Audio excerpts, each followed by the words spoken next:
Vamos a comenzar esta segunda sesión del módulo 4, las dinámicas de la globalización. Felizmente llegó el doctor Muñoz después de haber estado atorado en uno de los constantes embotellamientos que tenemos en esta No, esto no nuestra es un constante bellísima embotellamiento. sociedad. No fue, es un embotellamiento especial porque los chicos de la Facultad de Filosofía y Letras les mataron a 2 estudiantes ayer y están protestando, están fuera de la rectoría y están parando el tráfico. Entonces no puede circular de sur a norte. ¿Cerraron el periférico? Cerraron desde el periférico y entonces te meten por Avenida Limán. Pero entonces vienen los carros que vienen de Insurgente Sur hacia el norte por la lateral y por el centro. Y luego los coches que bajan del periférico hacia Universidad, hacia Insurgentes. Sí. Y bueno, pues ahí se hace un nudo. Sí. A una señorita se les descompuso el coche, entonces se puso peor. Sí. Y bueno, lo que les puedo decir es que vivir en la Ciudad de México hace que uno esté muy tenso por estas cosas. Y la otra, a ver cuándo salen los indignados, porque ¿no? ¿Quién se explica por qué no salen los indignados en México? A ver si platicamos un poco sobre eso, porque los indicadores nuestros son bastante peores. Perdón, sigue. No, nada más te quería decir algunas cosas de tu extenso currículum aquí para los que no lo conozcan. Bueno, entonces el doctor Muñoz es el director, coordinador del Seminario de Educación Superior e investigador del Instituto de Investigaciones Sociales. Esto. Lo más importante. Muy bien, eso es lo más importante, sí, Armando. Y universitario muchos años de la UNAM. Bueno, miren, me pidieron que yo hablara hoy sobre, déjenme ver cómo se cambia esto, sí, así se cambia, muy bien. Sobre la universidad pública y la globalización en el escenario global y demás. Pero a ver si me aguantan lo siguiente. Fíjense que yo me quedé con algunas inquietudes acerca de el título general de este curso, que es Universidad y Desarrollo Nacional. Así se llama, ¿no? Sí, así. Y entonces, esta relación entre universidad y desarrollo nacional, pues yo tenía una serie de reflexiones que desde luego no he terminado. Es una cadena interminable de reflexiones que uno va teniendo cuando se pone uno a pensar en dicha relación. Entonces yo quisiera dividir mi charla. Primero, si ustedes me lo aguantan, pues si no me dicen y me voy sobre la globalización y me vuelvo global y ahí muere. Pero me gustaría sí platicar con ustedes algunas cosas sobre universidad de desarrollo. Eso sería, digamos, un inicio de la charla. Al final de esto, lo dejamos ahí. Voy a dar un salto triple mortal, como en el circo Ataide, y entonces me voy a poner en otro nivel, en otra esfera, en otro plano, para hablar primero de la globalización y lo que ha traído la globalización, cómo la universidad ha tenido una relación con la globalización para empujar la globalización, cómo la globalización a su vez, ¿no?, vista la relación a la inversa, tiene que ver con los cambios de la universidad. Y dado esto, pues voy a hablar un poquito sobre la universidad en el escenario de lo global. Y finalmente me gustaría platicar con ustedes algunas cosas sobre a dónde estamos, hacia dónde vamos. Esto es lo que más me gustaría platicar con ustedes. Después de una enorme cantidad de tesis suficientemente generales como las que voy a decir hoy, porque si no, y además ya con el retraso, a ver si no se cansan. Si se cansan me dicen, paramos, nos vamos a tomar café, regresamos, y voy a tratar de hacer algunos cambios de formato en este tipo de sesiones que nosotros tenemos. Luego me acuerdo muchísimo de aquellas sesiones que teníamos en la Facultad de Ciencias Políticas en 1962, cuando teníamos un salón grandote, había 2 salas nada más, éramos 400 estudiantes, pero en el primero habíamos 120. Entonces había una sala de 120. Tú no te acuerdas, Carlos, ¿no? Todavía no estabas por ahí. Y entonces venía el profesor y hablaba. El profesor Cardiel Reyes, que fue director de la facultad, se hacía así el cuello todo el tiempo, ¿no?, porque le molestaba la corbata, y los estudiantes terminábamos poniéndonos nerviosos cuando él hablaba sobre Aristóteles y la política. Bueno, sobre la universidad y el desarrollo. Miren, lo primero que quisiera decir, ustedes hace 8 días vieron con Alma Maldonado algunas de las ideas que tienen los organismos internacionales sobre la noción del desarrollo, ¿no? Y hay varias cuestiones que decir para tratar esta relación. Miren, la idea de desarrollo, ¿no?, se ubica principalmente, y lo han ubicado así la gente que trabaja sobre desarrollo en el campo de la economía. Pero bueno, una noción integral del desarrollo tendría que abarcar más allá de los problemas económicos para incluir los aspectos de carácter sociológico y los de carácter político. Acuérdense, si no se acuerdan, y como no dejé que él hablara de mí, yo soy sociólogo y entonces mi enfoque es sociológico sobre estas cosas, pero sí lo que me parece que es muy importante es que tengamos una visión integral del desarrollo, ¿no? El desarrollo económico en sus términos más generales significa un aumento de la riqueza. Aquí hay algunos economistas que me pueden corregir si digo algo mal. Sí, te estoy viendo a ti. ¿No? Pero es un aumento de la riqueza que tiende a distribuirse para el bienestar de la sociedad y entramos ahí al ángulo de lo social, ¿no? El desarrollo significaría tener una idea de mejor nivel de vida, más bienestar para las sociedades, tanto desde el punto de vista material como cultural. Y bueno, el desarrollo económico, que viene acompañado de una serie de cambios en las estructuras sociales, tiene también repercusiones en el campo de lo político, ¿no? Ahora, yo quisiera decirles algo como una advertencia que me importa muchísimo, es que la relación entre universidad y desarrollo nacional, ¿no?, tiene que ser vista de una manera no mecánica, ¿no? Si uno piensa, cuando se crea la universidad en el medioevo, pues no había una relación con el desarrollo. Y hay muchos momentos en que la universidad anda por un lado y el desarrollo de los países anda por otro. Entonces, es una relación que tiene que ser construida teórica y empíricamente, ¿no? No es una relación mecánica, no siempre se da, hay que ver dónde se da y cómo se da, ¿no? Y además, como les digo, no hay solo una definición de desarrollo, como tampoco hay solo una noción de universidad, y dentro de lo que es la universidad hay diferentes tipos de universidades, ¿no? Las universidades empresariales, estas, aquellas, las politécnicas, las tecnológicas, hay muchos tipos de universidades, y cuando nos referimos a la universidad me refiero a la universidad, y de una vez hago el recorte, aquí yo estoy pensando en la universidad pública, autónoma, las universidades públicas autónomas por ley de carácter estatal y federal en México. Estas para mí son el conjunto en donde yo centro el análisis. Bueno, entonces me atengo a la idea, ¿no?, de que cada nación ha construido su propio sistema de educación superior. Ustedes deben recordar el libro, si no lo han recordado, échenle una mirada, porque si vienen a este curso y no han visto ese libro, entonces me voy a enojar con ustedes. Y no me han visto enojado, pregúntenle a Armando. Empezamos a reprobar estudiantes en serio. Bueno, hay un libro de Burton Clark que se llama La educación superior, espacio de investigación y docencia, ¿no? Bueno, en este libro, Clark habla sobre lo que es la universidad de investigación, pero también habla cómo cada nación, y también en un libro de Clark que se llama El sistema de educación superior, cada nación construyó un sistema de educación propio, que no es lo mismo hablar de educación superior y del conjunto institucional de la educación superior en los Estados Unidos, que en Argentina, viendo a la profesora aquí adelante de mí, que en Francia. Bueno, Clark hace una distinción entre Estados Unidos, Francia, Japón, Alemania, Inglaterra, creo, ¿no? Y entonces lo que va dando es las especificidades nacionales de lo que son los sistemas de educación superior y consecuentemente el tipo de universidades que existen en ese sistema de educación superior y consecuentemente la forma en cómo se relacionan las universidades con los procesos de desarrollo, de cambio social en sus sociedades.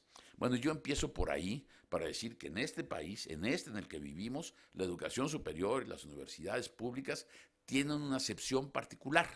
Seguramente habrán aprendido con el doctor Ordorica que la universidad pública en este país fue constructora de Estado. Es una universidad basada en el modelo napoleónico y significó construir lo que hoy tenemos en este país, ¿no?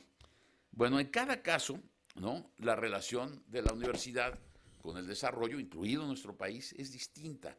La universidad y el desarrollo no tenían el mismo tipo de vinculación en los años 30 del siglo pasado en México, cuando la universidad fue vista mal, ¿no?, como una universidad elitista que no estaba respondiendo. Incluso el cardenismo creó, y no estoy criticando el cardenismo, no estoy conservador, al contrario, pero sí crearon durante la época del general Cárdenas el Instituto Politécnico Nacional, ¿no?, que era una institución que iba a poder estar más vinculada al proceso de industrialización que se quería desatar en el país. En los años 50 y 60, Acuérdense ustedes, a partir del alemanismo, la universidad viene a ser una promotora fundamental del desarrollo estabilizador del país.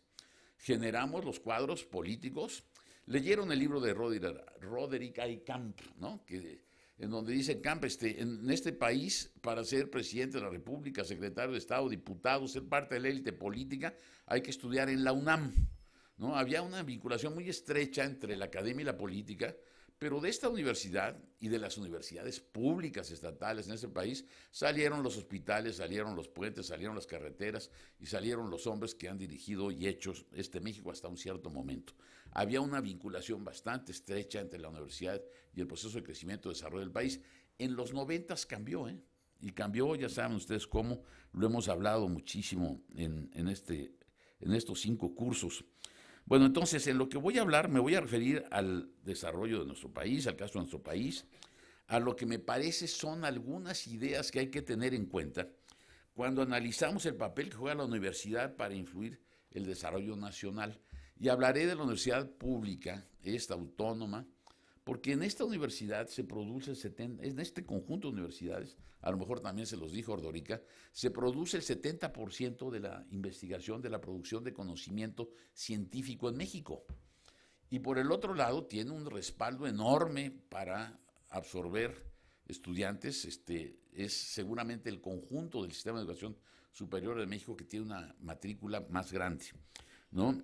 Y bueno, en la época del conocimiento, producir ciencias importantérrimo, y por eso creo que ahí, como vamos a hablar de la globalización y el conocimiento y demás, me parece importante sacar el punto a partir de ese tipo de universidades, y porque además creo que la universidad pública en México cumple con el tener una serie de principios y valores, ¿no?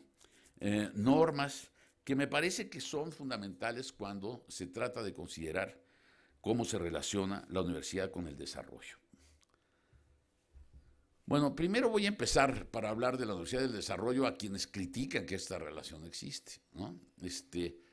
Si ustedes no se acuerdan, sí, yo les voy a acordar porque me interesa que le echen una revisada. En este libro, La Universidad Pública en México, en el último capítulo, el texto de Manuel Durán, dice que no tiene sentido la Universidad Pública en México, ya no tiene sentido. ¿Y por qué no tiene sentido? Porque no hay proyecto nacional. Porque la Universidad Mexicana estuvo siempre vinculada al proyecto nacional, al curso del desarrollo.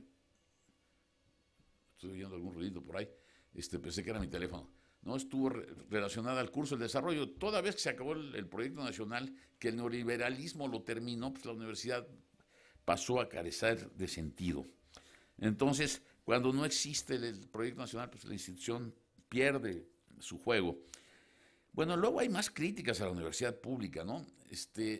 Si pueden ver un librito de Daniel Reséndiz, cuando era subsecretario de Educación Superior, ahí por los años de Zedillo, él escribió un libro que se llama El Sistema de Educación Superior y el futuro de la educación superior, pero decía Reséndiz, la universidad pública en México es ineficiente, y es muy ineficiente, ¿por qué? Porque es de gran tamaño, son universidades gigantescas, en donde la toma de decisiones se procesa a través de muchos cuerpos colegiados para lograrse producir una decisión, y eso retarda muchísimo la toma de decisiones, la hace muy lenta la toma de decisiones, y consecuentemente son organismos institucionales que no tienen la capacidad para adecuarse a los cambios de la sociedad, ¿no? Con la velocidad que estos cambios requieren.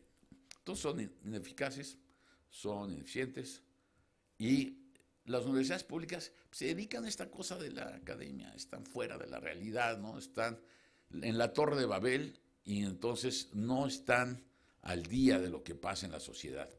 Consecuentemente, la universidad en esta visión no tiene vínculos con el desarrollo, los perdió. El desarrollo anda por un lado y la universidad anda por el otro, la universidad pública. Y luego, en esta misma postura, recientemente me han venido a decir que las universidades particulares son las que van ganando la competencia, ¿no?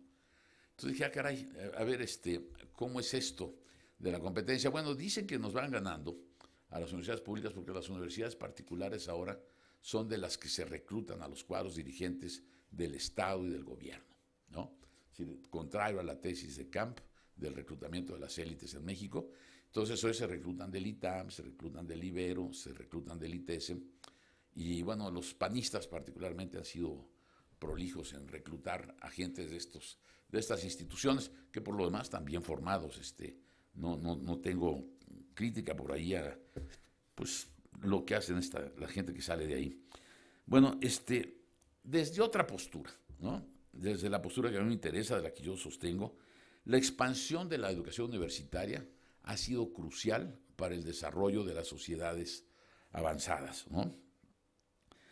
De muchos países, ¿no? Las universidades fueron cruciales para desenvolver la sociedad del conocimiento y la economía del conocimiento. Bueno, actualmente las universidades de investigación han sido cruciales para impulsar los procesos de cambio de las sociedades en la globalización, ¿no? Y se volvieron tan importantes que hacen que muchas de las cosas de las que depende el tener una economía del conocimiento sea vinculada a la universidad.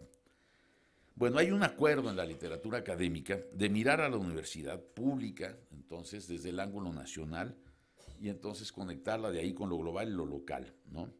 Yo creo que la universidad pública es una pieza clave para salir de la crisis y para que este país vuelva a crecer. En las sociedades desarrolladas, todas las sociedades desarrolladas, sin excepción, tienen un conjunto de universidades, eso es Cambridge, tienen un conjunto de universidades, un sistema de universidades desarrollado, muy expandido y extraordinariamente consolidado. No hay ningún país desarrollado que no lo tenga. En todos los países desarrollados, la cobertura educativa anda por arriba del 50%, ¿no? Algunos en el 80%. En estos países las instituciones universitarias desarrollan campos específicos, se especializan, ¿no? Entonces tienen ustedes universidades que se especializan en electrónica, otras que se especializan en desarrollo tecnológico, otras que se especializan en salud, medicina, vinculadas a la industria farmacéutica, universidades que se especializan en la parte de ciencias sociales, etcétera, ¿no? Y cubren todos los campos disciplinarios, pero tienen una cosa que las distingue de las otras en cuanto a su especificidad. Y a partir de ahí entran a la competencia con las otras universidades y a la competencia internacional, ¿no? Son universidades que producen resultados de investigación que sirven para toda la actividad en todos los sectores de la economía y para la toma de decisiones políticas. Entonces, en las sociedades desarrolladas, las universidades han venido jugando un papel muy importante. Cuando se analiza entonces el papel de la universidad en el desarrollo, tiene que hacerse un recorte analítico sobre el tiempo y el espacio estructural de dicha relación. La Universidad Pública Mexicana, como ya dije, fue soporte del desarrollo en este país, pero hoy estamos en una coyuntura bastante compleja, muy complicada, diría yo, en donde desde 1995, con la crisis de 95, el crecimiento económico del país, eso ya lo saben ustedes muchísimo, ¿no? Ha sido muy reducido. En el libro de Moreno y Ross, que acaba de salir hace algunos meses sobre el desarrollo económico en México, tienen ustedes algunos cálculos estadísticos que ilustran, ¿no?, lo magro, lo deficitario, lo débil que ha sido el crecimiento del país. El Producto Interno Bruto, cuando se ve en una perspectiva de 20, 25 años, es de como 2.5 promedio. Es un crecimiento realmente muy minúsculo, ¿no?, para las necesidades de la economía, para las necesidades del empleo, para muchas necesidades. La productividad del trabajo tampoco se aumentó según los datos que ellos presentan. El Producto Interno Bruto per cápita, que es un indicador fundamental para saber cómo está la economía, tampoco se ha desarrollado muchísimo. La inversión de capital no ha sido de lo más entusiasta. La generación de empleo tampoco, etcétera, ¿no? Entonces, dada esta coyuntura de crisis de la economía nacional, aquí en la universidad se ha pensado muchísimo en cómo le podemos dar un curso al desarrollo nacional diferente. Y eso quiere decir que podamos, ¿no?, tener un proceso sostenido de crecimiento de la economía, ¿no? Después, si quieren, hablamos un poquito de eso, pero se trata de que la economía crezca bien y crezca bien durante un periodo razonablemente largo de tiempo.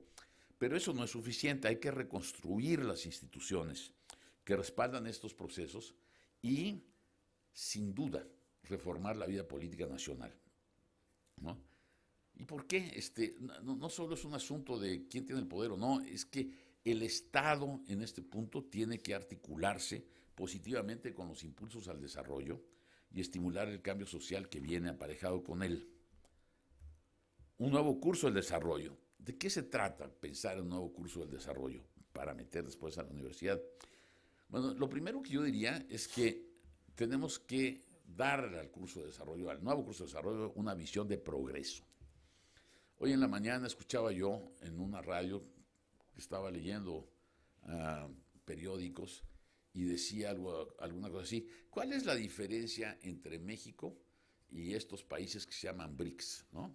Brasil, ¿qué es este? Brasil, India, China. Brasil, India, China y Sudáfrica, creo, ¿no? Y Rusia. Y Rusia, bueno.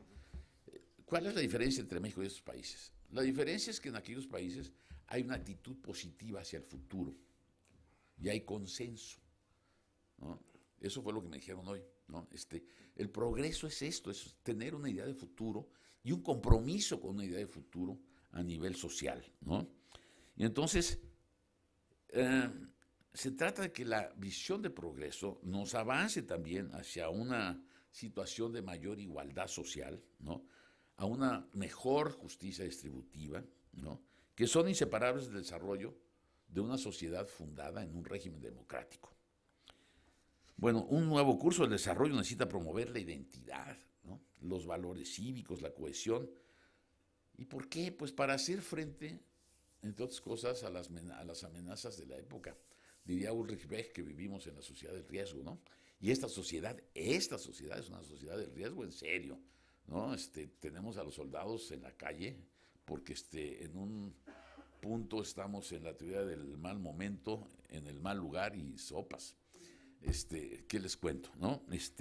Bueno, tiene que haber un sentido, ¿no?, de valores propios, pero no solo para darle cohesión a la sociedad frente a las amenazas de futuro, sino también porque, y esto no es una novedad lo que voy a decir, ningún proceso de desarrollo económico puede darse con viabilidad y con éxito si no hay valores que lo sustenten, si la gente no está comprometida con hacer su chamba, para decirlo de manera muy simple, ¿no?, de entrarle al cambio social. Entonces, la parte valorativa es muy importante. Por otro lado, el crecimiento económico, la expansión de la economía, generalmente estuvo vinculada a la formación de las clases medias. Bueno, aquí me da un poquito de pena decir esto, ¿no?, porque casi que me regreso a la literatura sociológica latinoamericana de los años 60, ¿no? Ahora se me fue el nombre del sociólogo importantérrimo, Jorge, algo, ahorita me acuerdo. Hay un sociólogo argentino que fue crucial en la cosa de las clases medias. Durante los años 50 y 60, a lo mejor lo vieron con Arancibia y con esta otra chica que vino y otros colegas que han venido aquí. Durante los años 60, ¿no?, la expansión de la economía y el cambio social estaba orientado por las teorías de la modernización, ¿no? Gino Germani, particularmente en América Latina, fue importante en esto. Y eso suponía que la sociedad iba a generar un cambio estructural a raíz de la expansión de la economía, ¿no?, en donde iban a surgir nuevas ocupaciones, ¿no?, mejor remuneradas, y eso significaba una expansión de los sectores medios. Bueno, las clases medias son una parte crucial del componente del desarrollo cuando hay crecimiento económico en la modificación de la estructura social, ¿no? Ahora, las clases medias, no hay una, nos peleamos muchísimo en esos años por qué es la clase media. Pues no hay una definición de clase media, como tampoco hay una definición de muchas cosas. La clase media es un conjunto muy heterogéneo de carácter social, ¿no? Si quieren, luego, cuando le preguntan a la gente de qué clase eres, pues soy clase media alta. Y otros dicen soy clase media media y clase media baja, ¿no? Y las clases medias se pueden distinguir por diferentes razones, pero bueno, es un conjunto heterogéneo. Pero en general, cuando hay un proceso de expansión de la economía y un proceso de expansión de la ocupación, Ah, lo que ocurre es que estos sectores, ¿no?, son sectores demandantes de consumos, ¿no?, de consumos pecuniarios por lo demás, ¿no?, de obtener niveles de vida mejores de los que se tenían antes. Bueno, en algunas situaciones los sectores medios han sido promotores de valores democráticos, en algunas situaciones, sobre todo de riesgo, han sido sectores muy conservadores, pero generalmente por la posición que ocupan y por el juego que se les da en el cambio estructural, son promotores de cambios. Y bueno, de lo que se trata en el país, sin duda, es terminar con esta fábrica de pobres, con las restricciones que tiene la clase media para mantener su nivel de vida, ¿no? Estamos frente a una estructura de la sociedad completamente polarizada, ¿no?, en donde hay gentes muy, muy pobres y gentes muy, muy ricas. Hay 11 personas en este país, les voy a llamar así porque personas me parece demasiado, 11 individuos en este país que acumulan más riqueza que toda la Reserva Federal de México. Ellos 11 tienen más dinero que todo el país. Entonces, estamos hablando de esto de lo que dicen los chicos de Wall Street, ¿no? El 1%, ni el 1%, un pedacito sí. Bueno, esos son los que se han hecho ricos, ¿no? Y esa es la estructura social que tenemos, con una clase media delgadita, ¿no?, que se ha venido adelgazando, que ha venido cayendo en sus posibilidades de vida. Y eso se refleja tanto en las estadísticas como en el imaginario social, ¿eh? Cuando ustedes preguntan cómo es la cosa, es más o menos así. ¿Y entonces de qué se trata? Bueno, pues se trata de dinamizar la estructura social, ¿eh? La población de la estructura social, la polarización de la estructura social, es uno de los elementos que ha dado pie a la violencia en México como uno de los efectos más perversos del modelo neoliberal, ¿no? Necesitamos entonces, creo, repensar, proponer, ejecutar un curso alternativo. Junto a los pobres está viviendo una clase media llena de riesgos, desesperada por ver reducidas sus posibilidades de vida y por perder en la perspectiva sus niveles de vida actuales. Entonces, el desarrollo nacional, que estamos hablando alternativo, necesita generar canales de movilidad social, que quiere decir, ¿no?, que una persona en el curso del ciclo activo en la economía puede ir mejorando su situación de vida, sus posibilidades de vida. Entonces, ¿en dónde entra este asunto aquí? Bueno, entra en que las clases medias en el país, históricamente, yo ahora voy con el libro Soledad Loaesa, ¿no?, las clases medias en México fueron las que históricamente levantaron la querella por la educación. Y levantaron la querella por la educación, no solo por la educación secundaria y media superior, por la educación superior. Durante los 50 y los 60 el licenciado era la figura de este país, ¿no? Ser licenciado era haber llegado a la posibilidad de tener un estatus social de alto prestigio, ¿no?, y con posibilidades de obtener recursos económicos para tener un buen nivel, un modo de vida agradable conforme a lo que decía la modernización. Bueno, entonces, reconstituir a la clase media, ¿no?, a mí me parece que es algo importante como objetivo para darle condiciones y viabilidad al desarrollo. Y la otra cosa es que también es importante para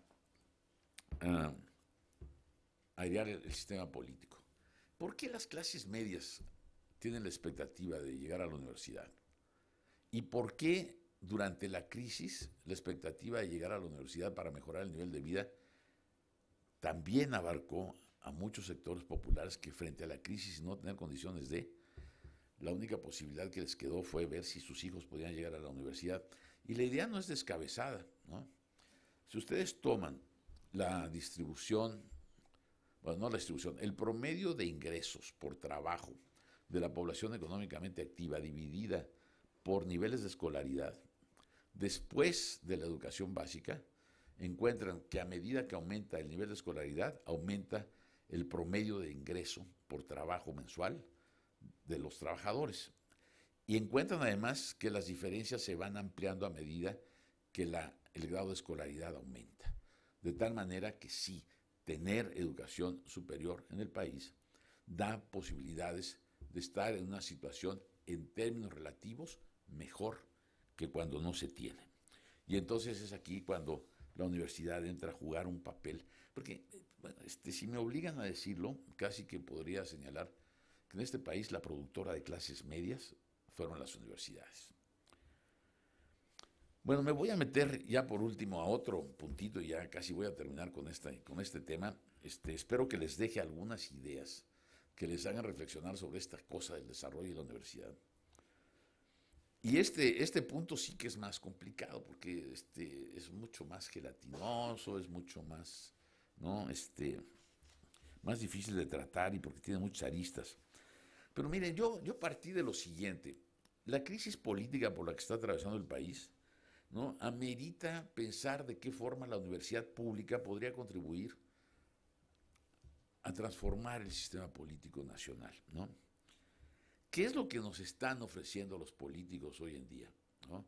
Los políticos a mí me están ofreciendo que van a hacer un gobierno de coalición, ¿no? Yo digo, espérate, si vienen gobernando en coalición desde Salinas para acá, ¿no? El PRI y el PAN, pues no en una coalición explícita, pero a veces lo han declarado, el mismo proyecto, ¿no? Entonces ha habido, sí, una coalición política marcada en el secreto, si ustedes quieren, y Weber decía que había que gobernar en el secreto, ¿no? Pero ahí está la coalición, no me están ofreciendo nada nuevo, salvo que ahora me hagan explícitas las coaliciones. Ya entró el Verde y el PANAL con el PRI para las elecciones del 12. Me están ofreciendo quitarle a la Cámara de Diputados y a la Cámara de Senadores a los representantes plurinominales, ¿no? Me están diciendo que hay que elevar los requisitos para que los partidos obtengan registro. Ya no va a ser el 2, sino el 4%. Esto todavía no se aprueba en la Cámara, ¿no? ¿Qué quiere decir? Los chiquititos que no lleguen o se afilian a los grandotes o se van, ¿no? ¿Qué es, al final de cuentas, lo que creo que me están ofreciendo hoy los políticos? Me están ofreciendo como una sacudida, un recorte, ¿no? Un poquito de nuevas formas para reproducir a la clase política. Hasta ahí, al menos en los discursos de todos los que están tratando de ser y de los partidos políticos, aquí, allá y acullá, yo no encuentro que ningún discurso se toque el tema de la igualdad de derechos, ¿no? Y esto me parece que es fundamental, ¿no? ¿Cómo vamos a instaurar en nuestro país una democracia representativa, ¿no?, de representación ciudadana, en donde hay un compromiso efectivo de darle un rumbo al país que lo ponga, ¿no?, que ponga el acento, más que lo ponga, que ponga el acento, un rumbo al país que ponga el acento en la justicia distributiva. Esto me parece importantísimo, elevar el bienestar y la calidad del 99%, y vuelvo a Wall Street. Crear una cultura política democrática. Fíjense lo que estoy hablando, porque esto es bastante más complicado, pero el punto entre la igualdad, los valores y la cultura está. Crear una nueva cultura política en el país es un objetivo fundamental para adelante, ¿no?, para tener un proyecto nacional, para formular el proyecto nacional. Vean un libro de Roger Bartra que se llama La fractura política en México, en donde Bartra explora una idea que a mí me parece muy importante. Dice Bartra, los valores del pueblo mexicano que se crearon con el movimiento revolucionario de 1910 no fueron sustituidos por otros valores políticos que pudieran darle, ¿no?, a la clase gobernante, a la clase dominante, un sistema ideológico hegemónico, ¿no? Pertinencia, eficacia, ineficiencia, eficiencia, de este tipo de cosas, competencia, que son valores que trae el modelo instaurado en México desde los 80 para acá, no vinieron a sustituir los principios de justicia social, ¿no?, pues por la revolución. Faltó algo en el modelo de transición política en México que está puesto, de acuerdo a lo que señala Bartra, que yo también suscribiría, en la creación de cultura política, ¿no? Fíjense que todavía seguimos viviendo la cultura política del régimen autoritario enterito, ¿no? Ahí está, clientelismo, y son todos, ahí no hay mucha diferencia. Bueno, entonces, el desarrollo, como ya dije, se sustenta en valores proclives al cambio, y eso tiene que ver con la cultura, y pienso que la existencia en nuestro país de una universidad pública y autónoma puede ir de la mano con la existencia de un régimen ciudadano pleno, en la que se sustente un modo de vida, no un régimen político, un modo de vida democrático.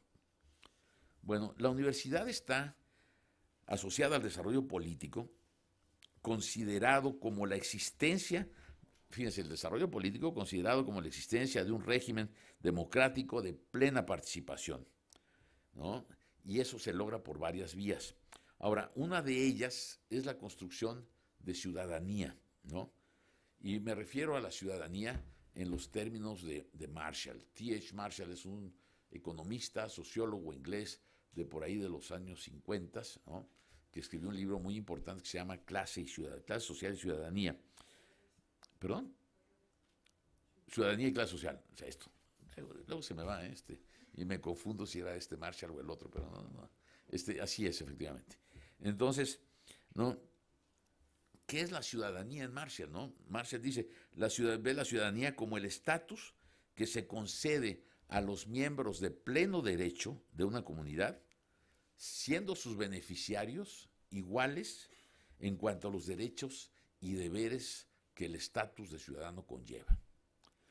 Bueno, la participación en la vida pública, entonces, es necesariamente, ¿no?, una actividad de la que nadie, absolutamente nadie, puede ser excluido, ni por rango, ni por género, ni por estética, ni por color, por raza, por ningún elemento discriminador en la sociedad, ¿no? Y entonces la participación es fundamental porque esa genera legitimidad política a un gobierno, ¿no? Bueno, Marshall desarrolló el concepto de ciudadanía en 3 dimensiones, se las voy a decir rápido, ¿no? El elemento civil, dice Marshall, el elemento civil se compone de los derechos necesarios para la libertad individual, libertad de pensamiento, libertad de expresión, derecho a la justicia, y algo que me importa muchísimo remarcar, ¿no? En el derecho civil todos tenemos la posibilidad de defender nuestras cosas en igualdad de circunstancias jurídicas frente al resto de los demás, ¿no? Ahí es donde radica esta cosa que Marshall dice como el elemento de lo civil. Luego tiene el elemento político, el derecho, ¿no?, a participar en el ejercicio del poder. Y aquí es muy importante, no solo que uno tenga el derecho de elegir a sus autoridades, sino también tener el derecho de ser electo como autoridad de la sociedad, simple y llanamente por el hecho de ser ciudadano, ¿eh?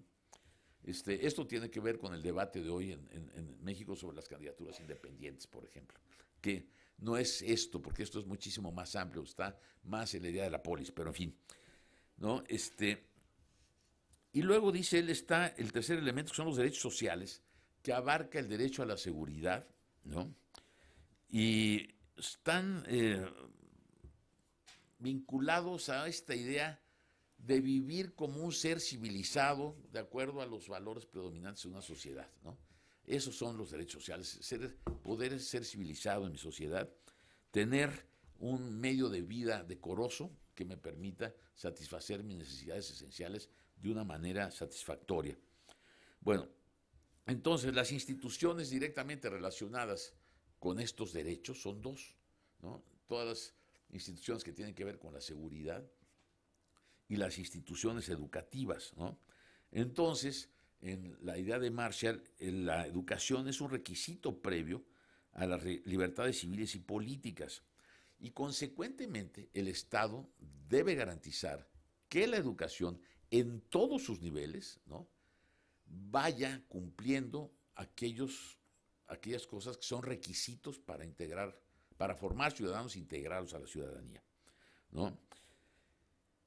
Y bueno, que estos tengan una serie de valores, ¿no?, que son valores que, por cierto, se manejan mucho en universidades públicas como la nuestra, ¿no?, que se transmiten, no necesariamente en clase, pero que se transmiten por el currículum oculto, ¿no?, tolerancia, respeto, compromiso con el trabajo, compromiso de equipo, en fin, muchos valores en donde la universidad la universidad pública, autónoma, juega un papel crucial para formar ciudadanos. Y entonces, desde todos estos puntos, la universidad contribuye a crear ciudadanía y por ello sostengo que tendrá un papel de primer orden en la creación y formulación y ejecución de un curso alternativo de desarrollo. Bueno, con esto aquí me quedo. Déjenme tomar un poquito de agua y ya voy a entrar a lo que me toca.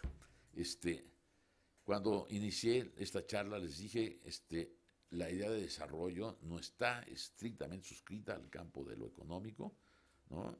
Hay que tener un enfoque integral del desarrollo y lo que acabo de hacer con ustedes no son teorías cerradas, ni mucho menos. Les he querido ilustrar que hay posibilidades de pensar la universidad y su vinculación con el desarrollo nacional desde varios ángulos, varios niveles, varios planos analíticos.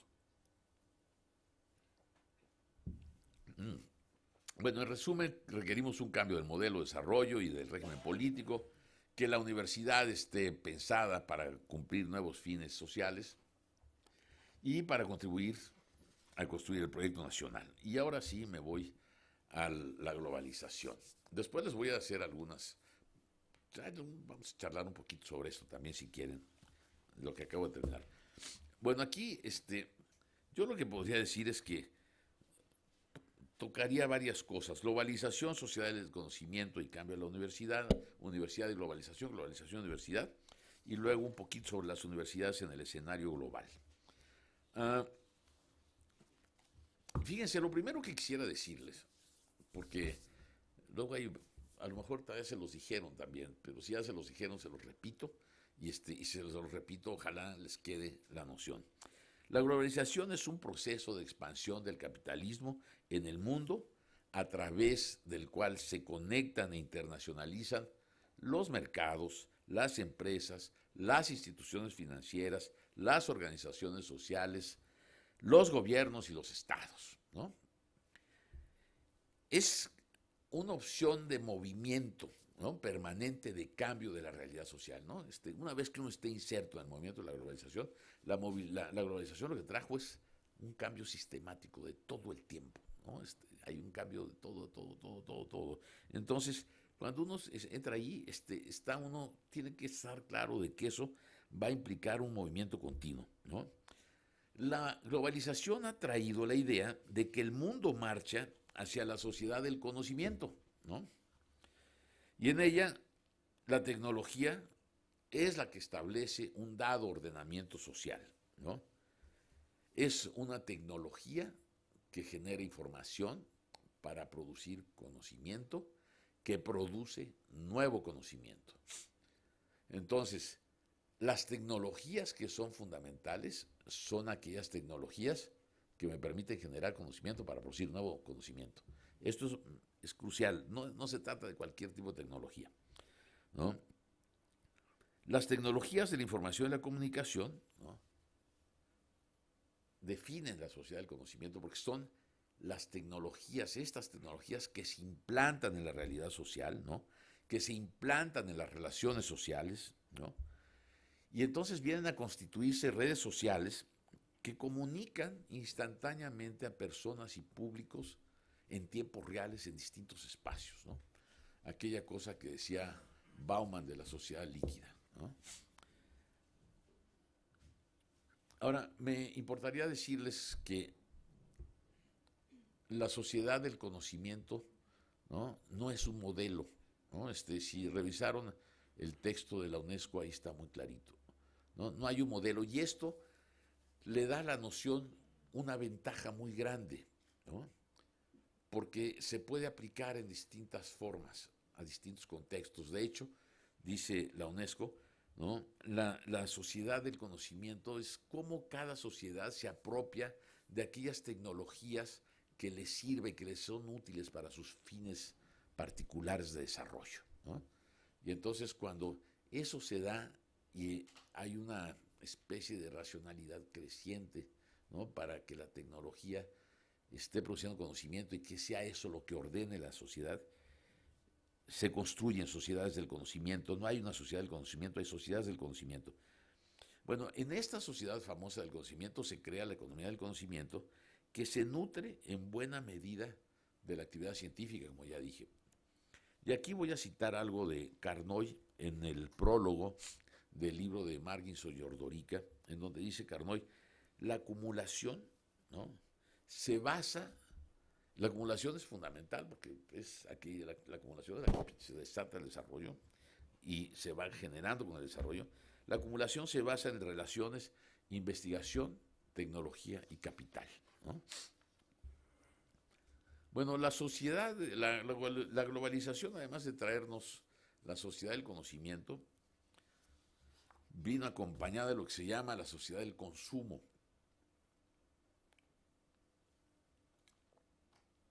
Hay un sociólogo importantísimo que se llama Daniel Bell, que fue de los primeros que habló sobre la sociedad del consumo, ¿no?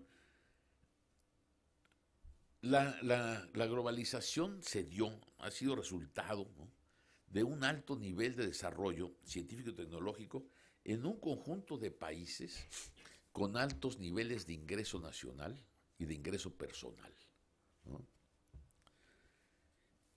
Sociedades en donde el conocimiento es usado para crear nuevos productos, ¿no? Se está constantemente creando productos. Bueno, vean esto que este señor que se acaba de morir, Stephen algo, ¿no? Creó una enorme cantidad de cosas, ¿no? Y cada vez que se crea un avance de esta naturaleza se consume y la gente trata de consumirlo. Entiendo que en México hoy actualmente hay cerca de 90 millones de teléfonos celulares, ¿no? Entonces, fíjense cómo la tecnología, la innovación tecnológica genera un producto nuevo y entra a la sociedad y eso empieza a regir ciertos órdenes, ¿no? Bueno, entonces se crean nuevos productos, pero junto con la creación de nuevos productos, con un sistema económico que está permanente creando nuevos productos y además creando productos individualizados. Me acuerdo que en alguna ocasión alguna empresa productora de automóviles dijo, le voy a producir su automóvil como usted lo quiera, ¿no?, para que sea el suyo, no haya otro igual, ¿no? Entonces, bueno, es esto lo que es la sociedad del consumo y viene acompañada por el marketing. Entonces, ¿qué es lo que pasa, no? En la sociedad del consumo las personas tienden a crear una serie de hábitos y de modos de vida que llevan a consumir permanentemente por el placer de consumir, ¿no? Y entonces eso, seguramente a todos los que estamos aquí nos ha pasado, ¿no? Yo me compré un coche Volkswagen este año nuevo y estoy muy contento con mi coche, pero cuando ya lo tenía, de repente salió el Beetle, ¿no? Y dije, ay, qué coche más bonito. El año que viene lo cambio, ¿no? Yo quiero tener uno como esto es la social consumo, ¿no? Salió un DVD, ¿no? Que ahora que inventaron otro DVD que ya es el Blu-ray, ¿no? Entonces vamos en ese orden. Salió ¿no?, el DVD y el DVD se fue sofisticando y ahora el Blu-ray y quién sabe qué. Son un chorro de cosas, ¿no?, que están ahí que ciertamente nos permiten comunicarnos, ¿no? A mí, por ejemplo, me ha sido muy importante haber aprendido a conectar mi computadora con el televisor. Es una maravilla, digo, no tengo que usar cable, ¿no? Me meto casi a cualquier cosa y además tengo muchísimo cine gratis, ¿no? Bueno, este tipo de cosas son las que vienen gestándose en la sociedad del consumo. Y esta sociedad del consumo vino con la globalización. Pero la globalización también tuvo que ver con el ámbito político y cultural, ¿no? La globalización trajo un cambio en las relaciones del mercado y el Estado a favor del mercado, ¿no? Entonces, en la globalización, con el predominio del mercado, la idea fue que el Estado sirviera para ayudar a establecer los balances sociales en el mercado, donde constantemente están ocurriendo desequilibrios. Entonces la tarea del Estado es estar pendiente de qué hace mal el mercado para intentar corregirlo. Estoy hablando grosso modo, ¿eh? No me vayan a decir, ay, es que usted dijo unas cosas bien generales, ¿no? Sí, les pongo literatura para que vayan a profundizar, pero esta es la idea central, ¿no? Hubo un cambio en las relaciones del mercado y del Estado, ¿no? Entonces, la globalización vino también con la idea de crear democracias en todos lados, ¿no? Hay un libro de un señor, Uphardt, que es sueco, que hace un análisis de la democracia y cómo se han ido formando distintos tipos de democracia. Y las diferencias las establece con lo que él llama el patrón ideal de democracia, que es el inglés. Bueno, pues la democracia en los países árabes es muy distinta a la democracia en algunos países sudamericanos. Entre los países sudamericanos, latinoamericanos también hay distintos tipos de democracia, siempre con el modelo de la representación y la participación, ¿no? Siempre está en la democracia parlamentaria, la democracia presidencial, ¿no? Hay muchas formas de gobierno dentro de un régimen democrático. Y la democratización como corriente política no existía a partir de la globalización. No me vayan a confundir que la democracia se creó con la globalización. Estoy diciendo que la globalización dio un empuje a la existencia de regímenes democráticos, ¿no? La globalización también vino acompañada por una serie de valores, representaciones, significados, ¿no? Que han tendido a esparcirse en el mundo, ¿no? Son de todo tipo, desde estos de consumo. Me acuerdo que de repente todo el mundo quería usar pantalones jeans, ¿no? Y las japonesas usaban pantalones jeans y empezaron a tener valores muy occidentales. En Japón era muy interesante ver la occidentalización de los valores. Y luego, bueno, empezamos a comer sushi por acá, ¿no? Para decir, porque la comida es fundamental desde el ámbito cultural, ¿no? Entonces, hay esto, se han esparcido valores. Y mientras que por un lado tenemos sociedades multiculturales, ¿no? En donde existen culturas de muy diverso tipo, por otro lado también hay una serie de homogenizaciones culturales. Entonces, este movimiento de homogenizar y diferenciar es un movimiento que a nivel internacional, a nivel nacional y a nivel local existe. Voy entonces a qué pasó con la Universidad de la Globalización, ¿no? El conocimiento y la investigación se volvieron centrales para las economías tecnológicamente desarrolladas y para las sociedades culturalmente avanzadas, ¿no? Y entonces, y esta es una idea de Marginson, de antes del libro de Ordorica y Marginson, ¿no? Las universidades, dice Marginson, han sido un lugar crucial para producir conocimiento y para generar una fuerza de trabajo con la capacidad de crear conocimientos y tecnologías apropiadas a las nuevas necesidades de la economía, ¿no? Entonces, las universidades de investigación en particular se transformaron para apoyar la globalización y favorecieron algo que es importantérrimo, tenerlo aquí en la cabezota, la movilidad de académicos y estudiantes, ¿no? Entonces, con la presencia de la universidad en el proceso globalizador, se estimuló muchísimo la movilidad de académicos y estudiantes. Los precios, dicen, de los aviones y de los trenes y de los barcos y demás han favorecido que los académicos y los estudiantes andemos de aquí y de allá. En Europa es muy clara la idea, ¿no? En países como el nuestro, donde mataron los servicios ferrocarrileros, pues bueno, nos cuesta más trabajo y nos cuesta más caro. Pero ciertamente en el mundo hay una movilidad de académicos muy grande y de estudiantes, pero también se formaron proyectos internacionales, ¿no? No recuerdo si ustedes conocen esto que se llamó el proyecto Erasmus, ¿no? Erasmus, sí. ¿No? Que es un proyecto grandotote, ¿no? La cosa de Bolonia también ¿no? Es un proyecto gigante para un conjunto de países.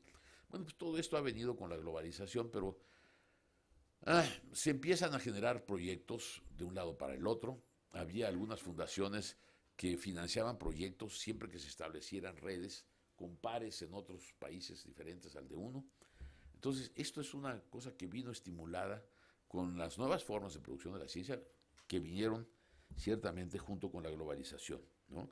Y las universidades, no solo hicieron descubrimientos científicos, sino que también recibieron descubrimientos científicos de otros lados y han sido fundamentales para que el conocimiento creado acá sirva en este otro lugar, ¿no? Entonces, en el aspecto comunicativo han sido cruciales en el contexto de la globalización. Y finalmente, las universidades han integrado redes, ¿no?, institucionales dentro y fuera de los países, redes de las cuales es necesario participar para estar al tanto de lo que está haciendo en materia científica, ¿no?, para participar de los adelantos de punta, de lo que se produce y cómo aprovecharlo en beneficio propio. La idea de redes interinstitucionales es crucial en el movimiento de la universidad junto con la globalización.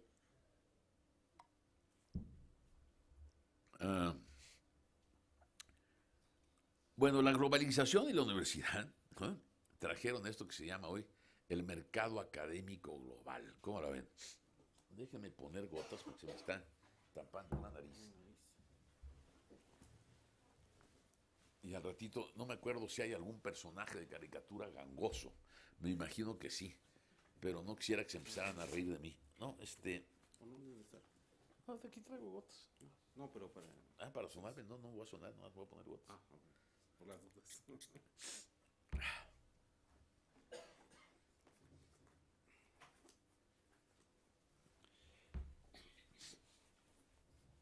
Bueno, se creó el mercado académico mundial y surgieron también las universidades llamadas de clase mundial. Su objetivo es tener altos niveles de calidad para formar personas, fíjense cómo dicen, que puedan desempeñarse en cualquier rincón del orbe. Así de complicado, ¿eh? Voy a producir ingenieros que lo mismo puedan trabajar en Estados Unidos que en Hawái, que en Japón, que en la Mongolia, que en Uruguay, ¿no? Voy a crear profesionistas que puedan desempeñarse en cualquier rincón del orbe. Si tienen alguna curiosidad de esto, métanse a la página web de la Universidad de Kentucky, no del Kentucky Fried Chicken, de la Universidad de Kentucky. Y en la Universidad de Kentucky, ellos tienen en su página web, ¿no? Nosotros somos una universidad así y queremos ser una universidad de clase mundial. Y para pasar de aquí a ser una universidad de clase mundial, vamos a hacer todos estos cambios, ¿no? Con el propósito que es de producir este tipo de personajes. Bueno, se introdujo con la globalización un alto nivel de competencia, ¿no?, para captar talentos de la academia, ¿no?, a medida que se ha venido dando un impulso para construir sociedades y economías del conocimiento. Un día leí que la Unión Europea, salió un señor que era muy importante ahí a nivel de la Unión Europea, no sé si era el coordinador de la ciencia en Europa, alguna cosa así, como el CONACYT europeo, ¿no?, que dijo lo siguiente: Europa va a importar 700,000 científicos. Oyeron bien, 700,000 científicos. El debate que traíamos es si había dicho que era para un año o para 10 años. Finalmente yo gané, es para 10 años, pero bueno, son un montón de gentes, ¿no? Piensen ustedes que en México hay 19,000 miembros del Sistema Nacional de Investigadores. Bueno, pues esos iban a importar 700,000. Y el que estaba por ahí le preguntó si también iban a incluir científicos mexicanos. Y el cuate dijo, sí, por supuesto que sí, son muy buenos y salen más baratos, ¿no? Entonces, también nos iban a invitar. Bueno, han introducido un alto nivel de competencia para captar talentos académicos, ¿no? Para todos los países se ha vuelto más importante obtener más y mejores destrezas académicas para participar en la globalización y para empujar la existencia de la sociedad del conocimiento. Y bueno, como ya dije, las universidades son un factor de comunicación crucial para recibir descubrimientos y avances científicos y traducirlos a sus propias realidades locales. Y como a mí me gusta meterme en problemas, les traje aquí una cosa ahí para hablar de la Universidad de la Globalización desde el ángulo del poder. Bueno, los gobiernos se dieron claramente cuenta de que la ciencia y la tecnología son elementos claves para conducir la competitividad internacional de los países, ¿no? Y entonces, en la experiencia de los países desarrollados, si revisan un poquito lo de Schiller Slaughter, por ejemplo,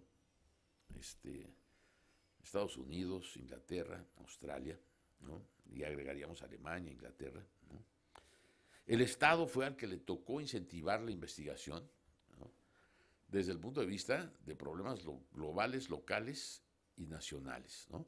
Ustedes agarran por ahí alguna universidad norteamericana y dicen, me importa muchísimo lo que está pasando investigar lo que está pasando con el calentamiento global y el deterioro del medio ambiente, porque es un problema global que afecta a toda la humanidad. Me importa también ver cómo salimos de la crisis financiera, ¿no?, a nivel nacional, cómo volvemos a fortalecer las clases medias. Me importa también que se hagan canales de agua para el desalojo de las aguas sucias de la ciudad. Punto, ¿no? Los 3 niveles están considerados, ¿no?, en la investigación, y es el Estado quien va apoyando, financiando algunas de estas cosas.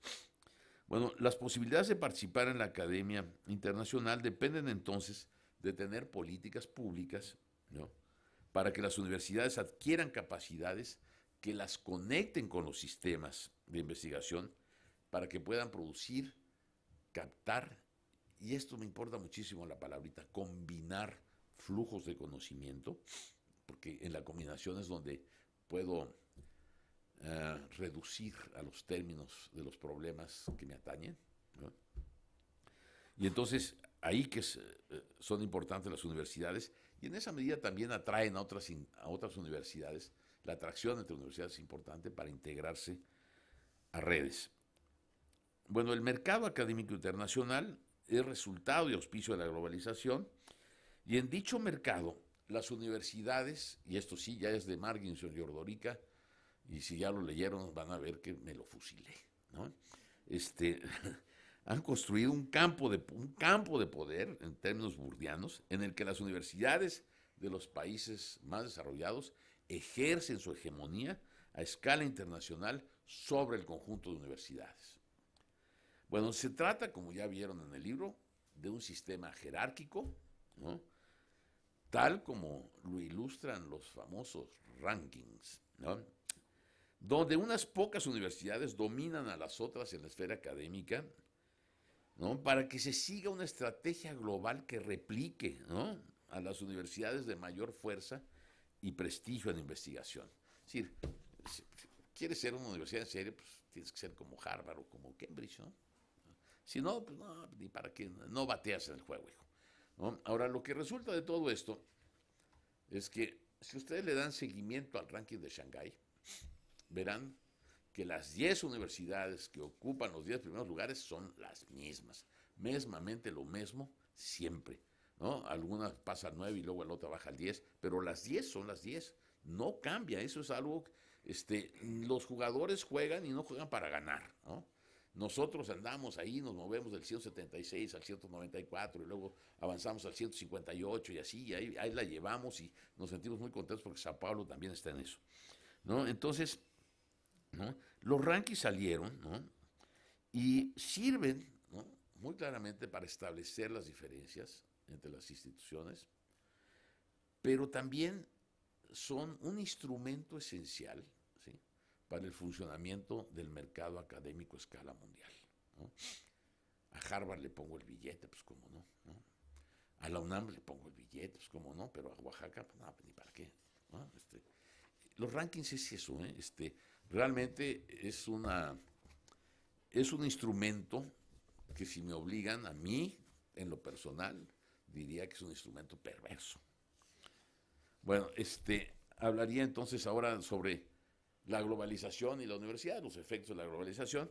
Como ya me estaba yo cansando cuando llegué a este punto, decidí presentarles 9 puntos, ¿no?, 9 efectos de la globalización sobre la universidad. Bueno, lo primero que tengo que decirles es que los procesos interactúan de manera simultánea, ¿eh? No hay uno y causa del otro y después causa del otro. A implica B, dado C, no, esto no es así. Van moviéndose juntos y se van implicando en un sistema, ¿no?, en donde algunas veces un factor pesa más que el otro y en otra situación se cambia la constelación, ¿no? Por ejemplo, entre la economía del conocimiento y las universidades, ¿no?, se han desarrollado, ¿no?, relaciones de complementariedad, sin duda, ¿no? ¿Y eso qué significa? Que el sistema productivo lanza demandas a la universidad y que la universidad la recibe y tiene que transformarse para satisfacer las demandas que le exigen, ¿no? Por ejemplo, capacitar científicos, académicos de alto nivel para determinados fines, ¿no? Y entonces eso ocurre, y entonces no siempre se da de la misma manera, pero hay demandas y cada vez más demandas. Consecuentemente se multiplican los públicos que demandan a la universidad, ¿no? Ustedes no se acuerdan porque luego vienen y se les olvida lo que anda uno diciendo aquí.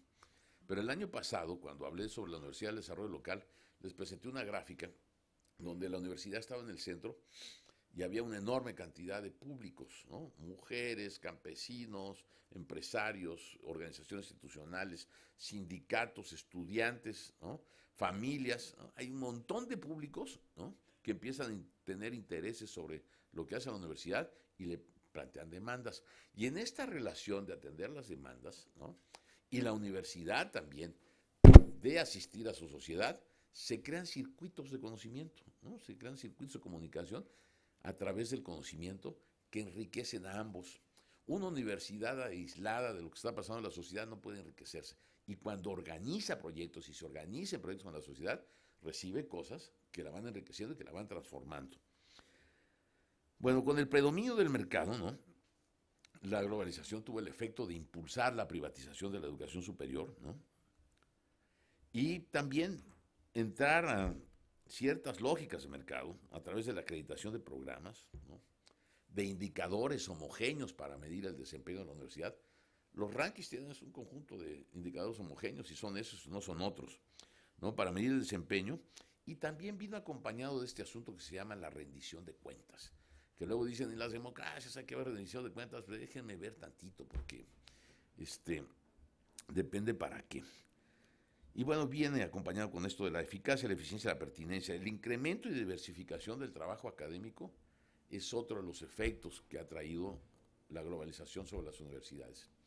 Y fíjense que aquí lo más típico, bueno, pues es esto que todos conocemos aquí en México, porque aquí somos sobrevaluados, ¿no? La evaluación al desempeño del trabajo académico es una de las cosas que vino con este movimiento, que empieza antes de que la globalización tuviera un efecto tan directo, pero una vez que se instaura, todo el mundo es evaluado de todas las maneras posibles, ¿no?